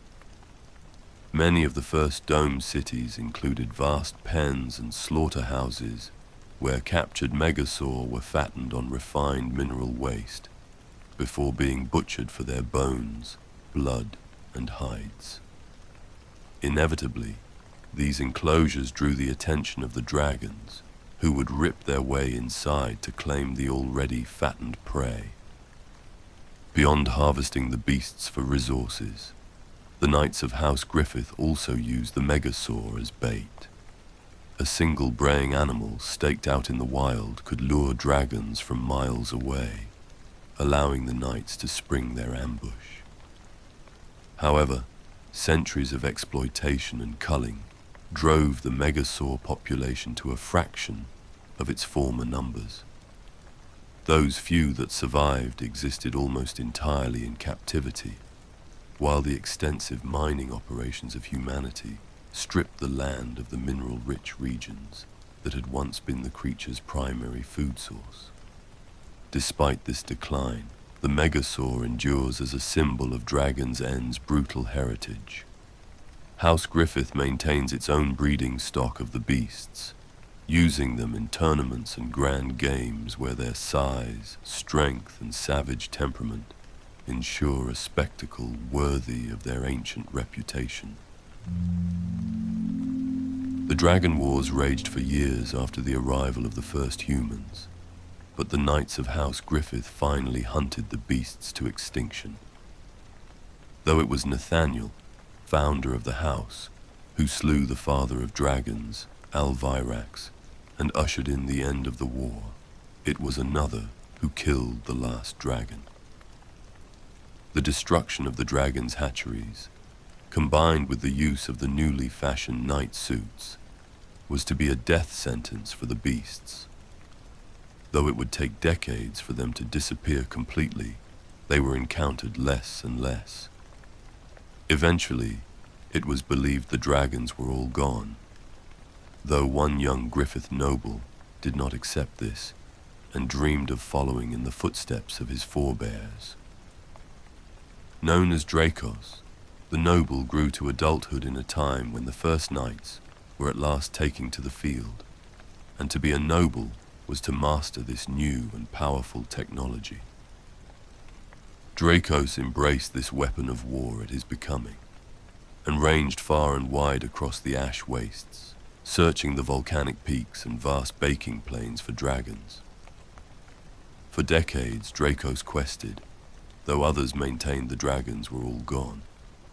He scorned companionship and family, living for months at a time within the hull of his knight. Here the stories of Dracos are many and varied, telling of his adventures as he wandered the wastes of Dragon's End. In one account he saved the Ashland landship when it floundered in the magma delta. The vast mining craft was doomed to drift out into the sea of fire had not Dracos chanced upon it. Fixing chains to his knight, he hauled the craft back to shore, each step throwing up clouds of flames on the scorched ground as the heavy walker strained and heaved. In another tale, Dracos defeated an army of raiders, the human renegades descending upon the remote settlement of Sunderlight. Dracos was walking the Cinder Highlands when he heard the faint vox cries from Sunderlight, arriving in time to cut down the traitors' cavalry as they charged down from the blasted hills and scatter the survivors to the winds, cursing his name and his line. Finally, Dracos came upon the last dragon. It was a vast, ancient beast that had survived for centuries far from human settlements, its growth unchecked by hunters or knights. Seeing the knight, the dragon screamed defiance at Dracos, who raised his blade and charged. The battle between machine and monster shook the ground and cracked the earth. The dragon fought with a ferocity born from the heart of a race evolved only to destroy. Obsidian fangs and diamond talons tore and ripped at Dracos' knight, peeling back armor plates and cutting through pistons, but the noble did not falter, impaling the creature on his reaper chainblade. Victorious at last, Dracos carried the creature's skull back to his keep, where it still hangs to this day. Dracos' legacy was to be the Dragon Lance, a cadre of elite knights drawn from his descendants. Today, his gene-son, Dracos the 23rd, pilots his knight, the last dragon slayer, and leads this formation of Griffith nobles in wars across the Imperium. The Posidek system is a relic of the dark age of technology, 7 artificial worlds orbiting a captured star. Each one is built around a complex network of suspensors and gravity bafflers, holding atmosphere and soil together against the hungering void. The Griffith noble Rathanis was part of rogue trader Dragolos's expedition to Posidek 4, a planet where the gravity net had failed over time, shedding minerals and stone into space until only a ball of gas, liquid and ice remained. The expedition dived into the oceans through a vast hole blasted through the ice, Rathanis following the rogue trader down, using a modified suspensor array to guide his knight through the water.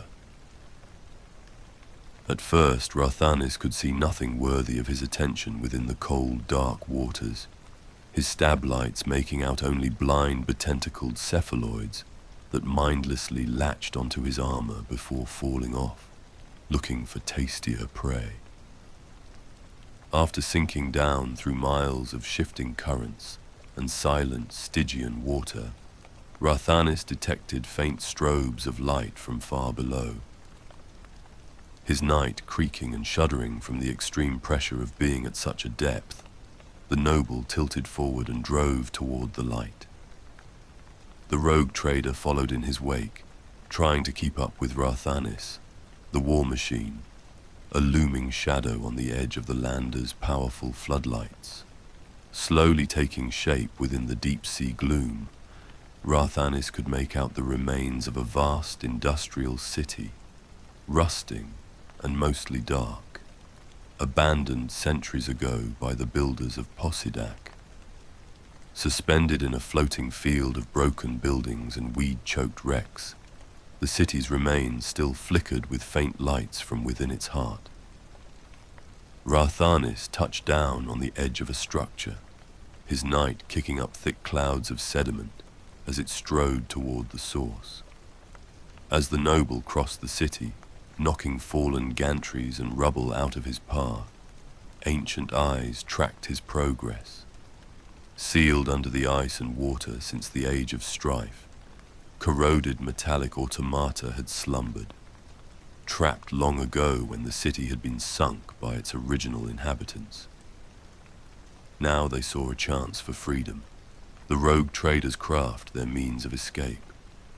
Suddenly, the darkness came alive with hundreds of slowly moving shapes, blue and green fire lancing through the deep, to strike at Rathanis and his allies. Turning to face his attackers, the noble leveled his thermal cannon, sending out a gout of superheated water and steam that sent dozens of metal men tumbling off into the empty darkness beyond the city. Rising up through their ranks, a huge archaeotech war machine sailed through the inky water toward the night, its blue oculus glowing with a disturbing intelligence. Churning up the sea, the two war machines fought, trading blows that echoed dully through the deep, until at last Rathanis pinned the huge rusted construct to the structure and immolated it with a thermal cannon blast. In the aftermath of the battle, Rathanis helped Dragalos to plunder the sunken city, and the rogue trader returned to the Imperium, his holds heavy with ancient technology. The Siege of Ironmorn was a decade-long battle for the world of Iroken, fighting the Scythor cult and their Iron Warrior overlords. The Cadian 1742nd had spent years cleansing Iroken of heretic fortifications, as the cult had transformed the planet into a maze of trenches and keeps. The greatest of the traitor defenses was the Ironmorn, a towering edifice built around the former planetary governor's palace and reinforced by the twisted artifice of the Iron Warriors. Tristor was among a contingent of knights sent to break into the Ironmorn and end the siege in a single bloody assault. Supported by the Cadian 17th Armored Brigade, the Steel Tide, Tristor smashed through the heretics' outer defenses. Tank traps and gun pits designed to funnel Imperial armor into kill zones had no effect on the knight, its huge stride taking it over trenches, mines, and wire. Traitors in pillboxes struggled to elevate their guns to target Tristor, the firing slits designed to repel infantry and tanks, not towering engines of war. Only when the Iron Warriors entered the fray did Tristor meet true resistance. Crab-like defilers and howling hellbrutes shambled out from the shadow of the Ironmorn's high walls to stop his advance. While the Cadian armor struggled to push through the layered Scythor fortifications, Tristor fought on alone, his Reaper chainsword carving off power flails and hydraulic claws, while his battle cannon blew apart anything his blade could not reach. Overhead, traitor heavy weapons fired down upon Tristor from the Ironmorn's ramparts, las blasts and autocannon rounds sparking and flashing off his carapace. Surrounded, Tristor had no time to deal with the gun emplacements, and was relieved to see the welcoming shadows of his allies appear on his augur array. Silhouetted against the rising sun, a squadron of Vendetta gunships screamed across the battlefield, hammering the walls with Lascannon fire and Hell Fury missiles. In an instant, the rain of fire from above was transformed into a shower of debris, mangled corpses clanging off the lance of flame to fall limply to the ground.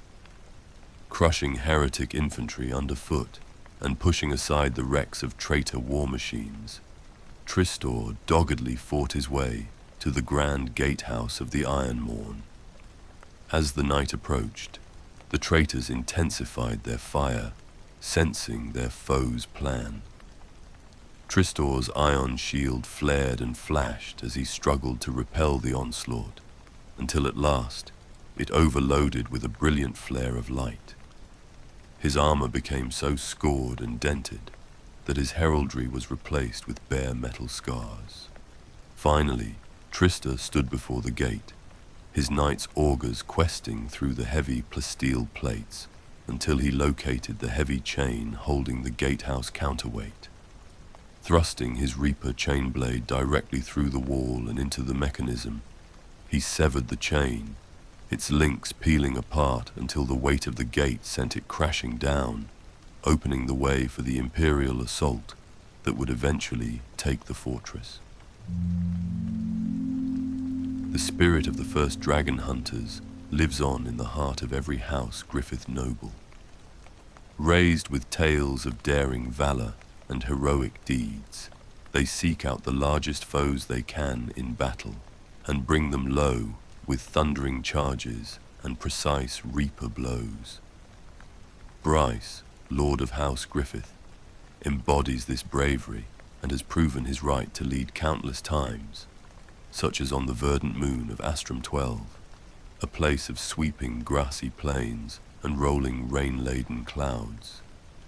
Honoring debts to the Adeptus Mechanicus, Bryce had led a detachment of knights to aid their Skitari armies in purging a base of the rogue Magos Biologis Horsa. The Magos had grounded a void ship in the middle of the Astrum grasslands, the towering craft visible for miles in all directions. Bryce and his knights advanced upon the Magos' ship fortress, ranks of Skitari and Adeptus Mechanicus armor on their flanks. Preliminary orbital bombardments from the Mechanicus fleet had destroyed the ship's lance turrets and macro cannon batteries, so Bryce advanced confident that there would be nothing to blunt the charge of his knight. However, as the Adeptus Mechanicus forces marched into the shadow of the ship fortress, Magos Horsa revealed the nature of his forbidden experiments, and from yawning hold doors, a tide of tyrannids flooded down toward Bryce. Gaunts, gargoyles, zoanthropes and carnifexes crawled, skittered and clawed over each other to get at the attackers. Through the augmented augurs of his knight, Bryce could see networks of scars upon the aliens where Horsa had attempted his heretical experiments. As the first chitinous waves crashed into the Adeptus Mechanicus line, the Lord of House Griffith surged forward, countercharging into the heart of the swarm. Bryce crushed dozens of scurrying creatures underfoot, while his thermal cannon and howling reaper accounted for scores more. From the upper decks of the ship fortress, the Magos' own Skitari opened fire, raining las cannon and plasma blasts down into the melee. Pushing forward, Bryce fought up the ramp and into the vast cathedral-like hold of the ship, hundreds of tyrannids hurling themselves after his knight. In the gloom, Bryce discovered another of Horsa's blasphemies, and the means by which he was seemingly keeping the tyrannids under control.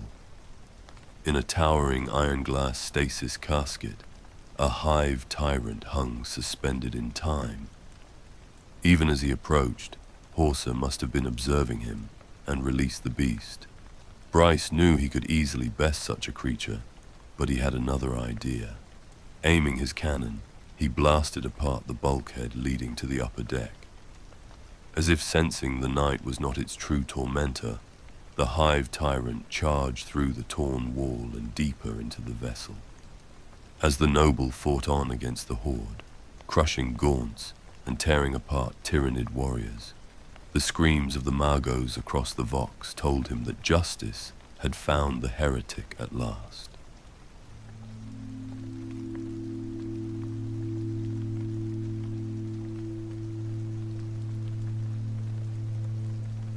House Hawkshroud has cultivated an impeccable reputation for honoring its debts and keeping its word regardless of the personal cost. Viscount Tudun has never refused a valid request for aid from his allies, and those that enter into oaths of allegiance with Hawkshroud know that when they call for support, it will be forthcoming. For this reason, the nobles of Crestellan are often on campaign, honoring the debts of their lords and lending their considerable might to imperial armies, planetary governors, or space marine chapters.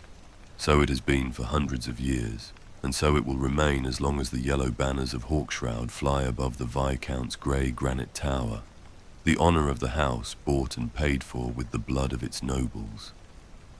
Located in the northern reaches of the Ultima Segmentum, close to the Blood Angel's world of Baal, lies the night world of Crestellan, an eerie, haunted place Its desolate moors and black hills stretch in all directions, under skies heavy with freezing rain. The Crestellian villages huddle from their perpetual miserable weather in wind-swept valleys and broken shorelines, their people eking out a life from herding docile heath cattle or fishing the edges of the foaming, storm-tossed sea. On craggy, rain-slick rocks, ancient stone keeps are home to the nobles of Crestellan, where their households and families live in drafty, dripping rooms by the sputtering light of open fires. While other night worlds embrace a degree of technology, the nobles of Crestellan see anything more than is required for the continued operation of their nights an extravagance and the first step on the road to weakness. So it is that much of Crestellan remains hopelessly primitive, peasants farming the damp earth and herding cattle, while the nobles and their kin live as their ancestors did 10,000 years before. Woven into their society is the Crestellian culture of honor and oath debt. Even among the peasants, a man's word is his bond, and to break one's word is the highest crime imaginable. Such is the impact of honor on society that the citizens of Crestellan are very careful when they speak to one another, using a complex and formal language that outsiders can find difficult to interpret. This is in part a reflection of the painful politeness that the nobility impose upon their people, but largely so that a man knows where he stands. Words like bond, oath, and promise hold much weight when used by the people of Crestellan, and more than one outsider has inadvertently entered into a life debt by making an offhand remark or through casual insincerity. The nobles of Crestellan take oath-giving to even greater extremes. Before a child is born, they are honor-bound to fulfill the debts of their family. This intensifies as they grow older and undertake the ritual of becoming. A noble of House Hawkshroud has little say over where they will go or whom they will aid. Their destiny is given over to the needs of the house. It is the great irony of Crestellan that the more power a man has, the less freedom he enjoys. It is said that for Viscount Tudon, every alliance, every war, and every world he would ever set foot upon had been mapped out for him over 100 years before he was even born. Marriage among the nobles is equally restrictive, with houses compelled to offer up children to each other's future generations, leading to a complex network of familial connections. To record these oaths and debts, it is the duty of the Viscount to oversee the Oath Council, a group of nobles who keep a tally of the house's pacts and promises. Only the Viscount may put an oath to the council, and only he may declare one fulfilled. It is a never-ending task, as for every pact completed, dozens more are added. It is little wonder, then, that nobles do not complain when they must crusade into the stars to fight the foes of the Imperium.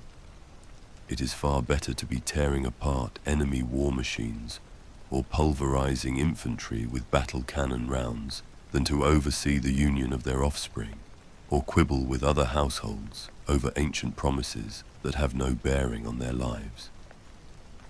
Crestellian society survives and thrives on its rigid system of oath and honor. For a young noble, it can be a long and treacherous path to rise to greatness with his honor intact. A wise noble does not enter into oaths lightly, as to break one's word or go back on a debt is a greater sin than murder. However, the only true way for a noble to prove his worth is by taking vows and upholding his and the house's honor, with his reputation becoming the currency he uses to advance in standing. To be the greatest of the Hawkshroud knights, a man must be both willing to take up arms against the deadliest of foes, and wise enough to know when promising an impossible task is the same as breaking it. This is nowhere more pronounced than when it comes to admittance into the ranks of the Knights of House Hawkshroud. As the oldest and most powerful house on Crestellan, it is a singular honor to serve in the Viscount's detachments.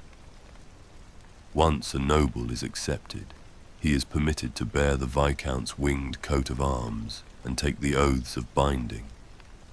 These oaths give the noble's house special privileges and rights among its peers for as long as he serves. Thus, to reach the highest rank within House Hawkshroud, a noble must live a life of sacrifice and honor above even that of his peers. At the turning of each solar year, the Oath Council judges the worth of each noble, weighing their deeds and tallying victories against defeats. Family, breeding, and wealth are all secondary to the noble's deeds and reputation. The vows he has honored and the oaths he has fulfilled either lift him up or cast him down in the critical eyes of the council. House Hawkshroud never forsakes its oaths, but they are often gifted to another. Once a year in the Viscount's granite tower, its grey stone dull with rain and tarnished by time, Tudon gathers his nobles for the ritual of the Forsworn. This is the time when he may bequeath an oath upon a noble, or a noble may surrender an oath to another. It is the responsibility of the Viscount to decide which oaths may be gifted in this way, but as with most things, he is not above the influence of his nobles. Newly risen members of the house can therefore expect to be given the oaths deemed either unimportant or lacking in sufficient glory by their more experienced brethren. Their first forays into the void often take them to remote, cursed worlds and crumbling imperial cities to fight enemies beneath the notice of such grand warriors. The most dangerous and difficult oaths are reserved for those who have earned them. Though the nobles of House Hawkshroud might play at politics, they are not cowards, and none would ever consider using their power and influence to spare themselves from battle. There is no one more hated by House Hawkshroud than an oathbreaker. The very thought of violating one's sacred word is repulsive to a noble of Crestellan. In the vaults below the Viscount's tower, there exists a room sealed by heavy iron gates and guarded at all times.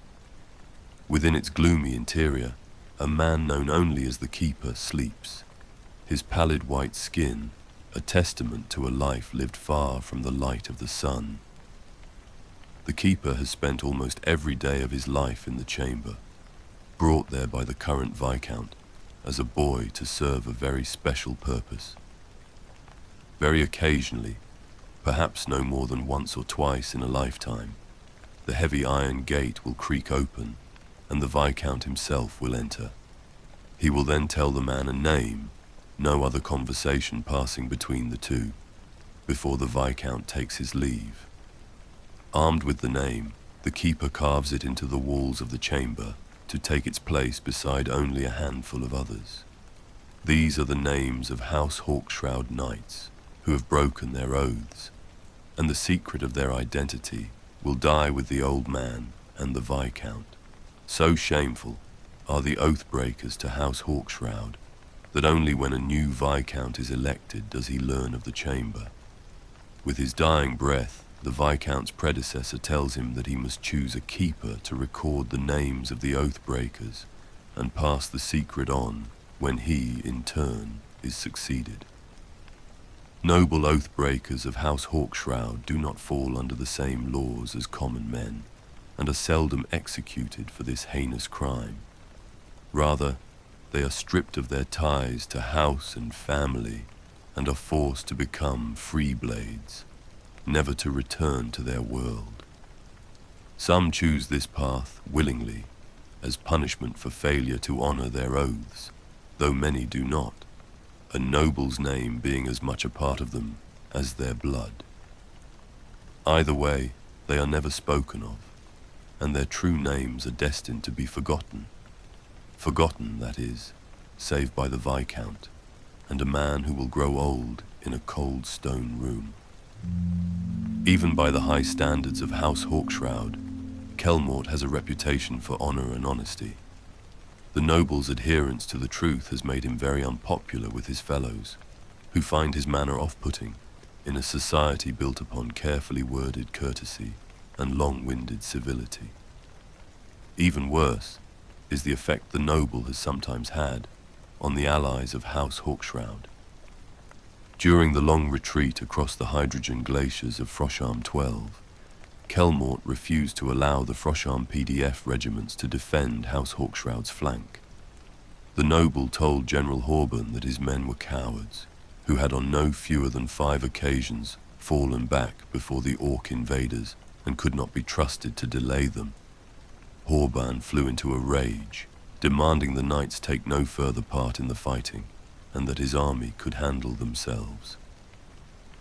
Kelmort and his lance brothers retired to orbit and watched as the Orcs systematically destroyed the defense forces. Eventually, the noble returned with Cadian reinforcements to liberate the planet, by which time Horban was a frozen corpse. Before the Lotus Gates, in the gravity tunnel between Lotan 3 and Dota 5, Kelmort once again turned allies into enemies. Sector Lord Botan had ordered the destruction of the ancient Archaeotech portal to stop the tide of Tyranids from spreading. Part of the operation required the Lotuni Imperial Guard regiments to hold their end of the gate until it was closed behind them, though this last detail was not revealed to them. Kelmort and his lance brothers fought for days alongside the Lotuni, with battle cannon rounds and thermal blasts turning the ground around the gravity platform into a mire of mangled alien corpses. When the order came down for the gate to be closed and the knights to withdraw, Kelmort answered the Lotuni commander's own requests for extraction with the news that his role was to remain there and die. Furious at their betrayal, the Lotuni rushed the gates, leaving their posts and forcing the knights to fight their way back through the portal against both men and aliens. Kelmort's devotion to the truth has not always been detrimental, and on one occasion it uncovered a nest of traitors in the midst of his imperial allies. On the parched world of Ormus, Kelmort helped crush the Red Glaive uprising, the knights breaking the heretic lines and turning the skies black with smoke from their sacked cities. The cult drew the attentions of the Inquisition, and Kelmort was meticulous in detailing the transgressions of his imperial allies during the campaign. Among the units which were subsequently purged, some actual traitors were uncovered, men that had become infected by the foul teachings of the Red Glaive. For his aid, Inquisitor Tamaric honored Kelmort, though the noble considered what he had done merely part of his oath, and departed Ormus to fulfill yet another honor debt. Not all nobles are able warriors outside their knight suits, and Tormund the half-knight is living proof of this. Crippled by a rival while he was but a youth and losing the use of his legs, Tormund still managed to earn a place for himself in the Viscount's personal retinue of knights. With an instinctive understanding of his war machine and a frighteningly strong connection to the throne mechanicum, he has proven himself time and again as a formidable warrior, despite the limitations of his own body. On the world of Portinus, Tormund fought in the exogamic uprising, crushing heretic platoons and battle tanks beneath the feet of his knight. Free of the scheming and jealous families of the Crooktooth Mountains, Tormund was surprised to be welcomed by the people of Portinus as a great hero. Even his crippled legs were seen as a sign of the God Emperor's blessing, with the highborn of Portinus whispering that his soul had been cleaved and half-lived within the heart of his knight. Against the might of the Hawkshroud knights, the traitor armies collapsed, and in honor of his service to Portinus, Tormund added the crimson bones of the highborn of Hive, Elvatus, to his banner. Pleased with Tormund's fulfilling of Hawkshroud's oath debt, Viscount Tudun gifted him in the right of the Forsworn, with the responsibility for a dozen more such debts. Tormund fought with distinction from the burning plains of Havelok's Folly against the orc tribes of the Shattered Teeth to the dry, airless oceans of Kremtus against the Primus Heretek Combine. As one battle followed another and Tormund grew in skill, the Covenant of War also changed. During the Tyros Gulf campaign, he added the symbol of the Imperial Fists. Along with the nobles, Hanrald and Dunhand, he made war upon the Eldar of Craftworld Al-Taitok, alongside the Chapter, and earned the respect of the Space Marines. Constant battle damage and ongoing repairs also made their mark. On Havelok's Folly, Tormund was forced to replace his faceplate when it was torn away by a blow from an orc stomper. In the battle for the sinking deeps on Deimos III, his greaves were melted away by corpse mist and needed to be completely reforged. Part by part, pieces of his knight suit had to be replaced, yet its spirit remained the same, and with each battle, his personal heraldry grew. It was on the blasted world of Vermiketh in the aftermath of battle, as he sat high in his throne mechanicum, that Tormund received word of the deaths of his father and brother.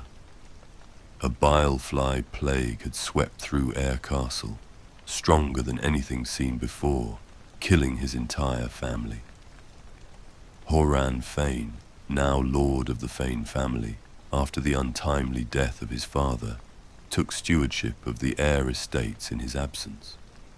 Though Tormund longed to return to Crestellan and bring Horan to account for his crimes, he had accepted the mantle of the Oathsworn. Instead, Tormund made a vow to himself. One day, when his duty to Hawkshroud was complete, he would return and have his revenge. Third sons seldom become knights, as most are too old to undertake the ritual of becoming by the time their older siblings perish. Dunhand is one of the few third sons of Crestellan to rise to command a knight suit, although he has never truly known acceptance from his lance brothers.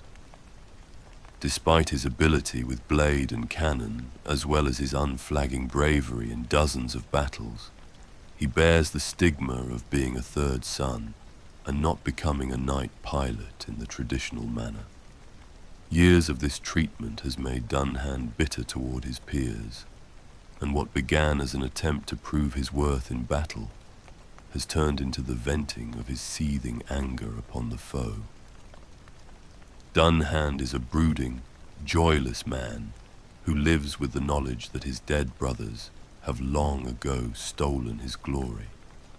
Even the name of his knight, Legacy of Honor, has become an unpleasant reminder that he is merely honoring their memory. To ease his own pain and quiet the incessant whispers of his siblings from the throne mechanicum, Dunhand throws himself into war with a singular fury. In the Oceania campaign on Core 9, Dunhand showed his determination against the Word-Bearers' traitor Space Marines and their cultist armies. He sank Core's floating hive city and then hunted down the Word-Bearers' leader even as the structure sank to the sea floor. Only after the walls of the hive burst and buckled under the intense water pressure did Dunhand make his way out into the ocean, his knight pushing through clouds of floating corpses to walk along the sea bottom to the shore. On Skyhammer, the frozen moon of Voss III, Dunhand once again proved his tenacity against the foe. In the midst of a freezing shard blizzard, he led an assault against an Eldar pirate base. The aliens had hidden their settlement deep within the ice canyons of the moon, each ravine a channel for the unimaginably frigid wind. His night suit slowly seizing up from the extreme cold, Dunhand fought against the Eldar raiders as they fired at him from bunkers in the cliff walls, searing rounds and beams leaving fleeting steam trails through the air. Armor pocked and seared, Dunhand finally reached the aliens' base, cleaving it open to the elements with his chain blade and freezing to death everyone within. During the defense of the Kelshan on the eastern fringe, Dunhand found himself first fighting against the Tau, and then at their side when a tendril of Hive Fleet Gorgon fell upon the world.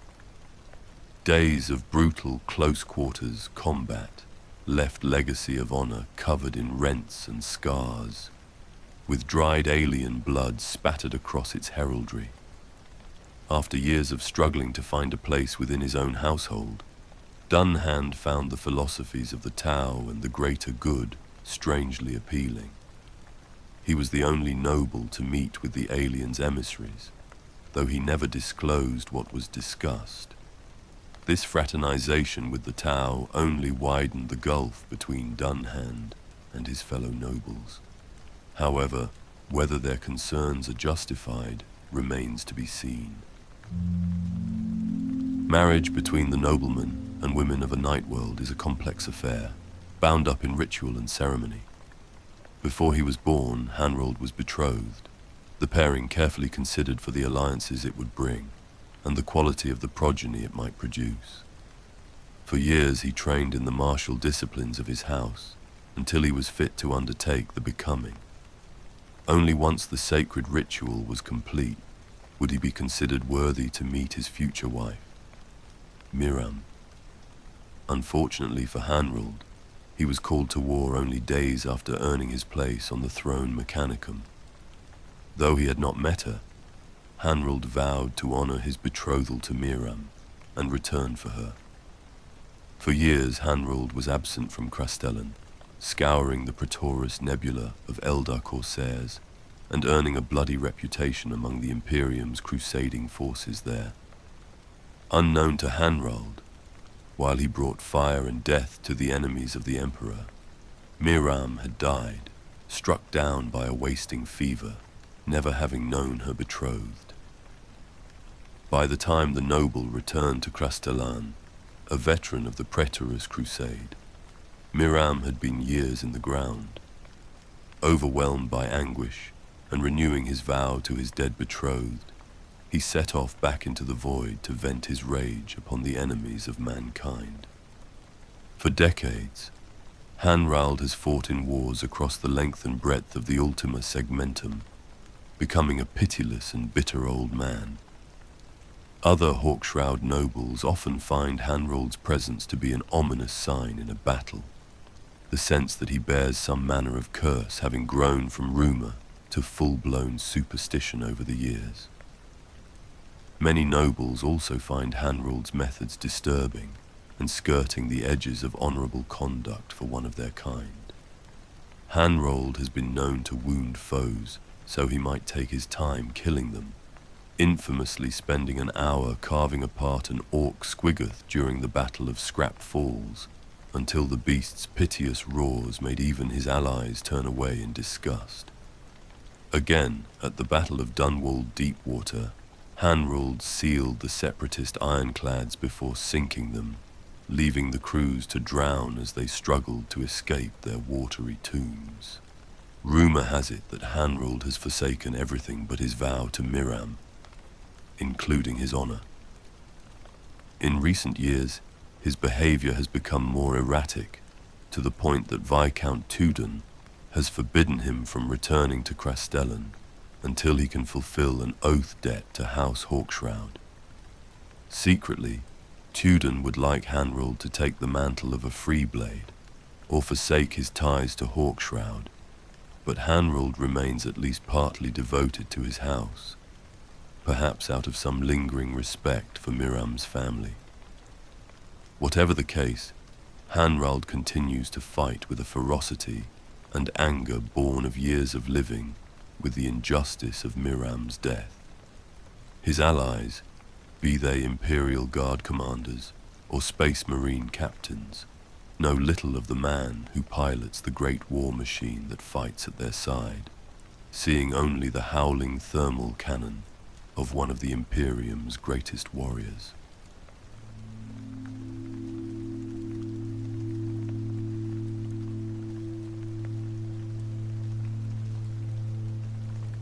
If you're still listening, thank you. I know this video was longer than usual, but I hope it was a welcome change. It took a really long time to put together. However, I thought that this format would be fitting for the depth of detail in the lore. In any case, I sincerely hope that you enjoyed the video. As always, I am incredibly thankful for the overwhelming encouragement and positive feedback. Your likes, comments, and loyalty to the channel are appreciated more than I can express. As a quick reminder, you can support me directly via my Ko-fi page by either pledging a small donation or purchasing some of my wallpapers. Please also consider using the channel affiliate links if you are planning to make a purchase. Thanks again, and I wish you a good day or a good night.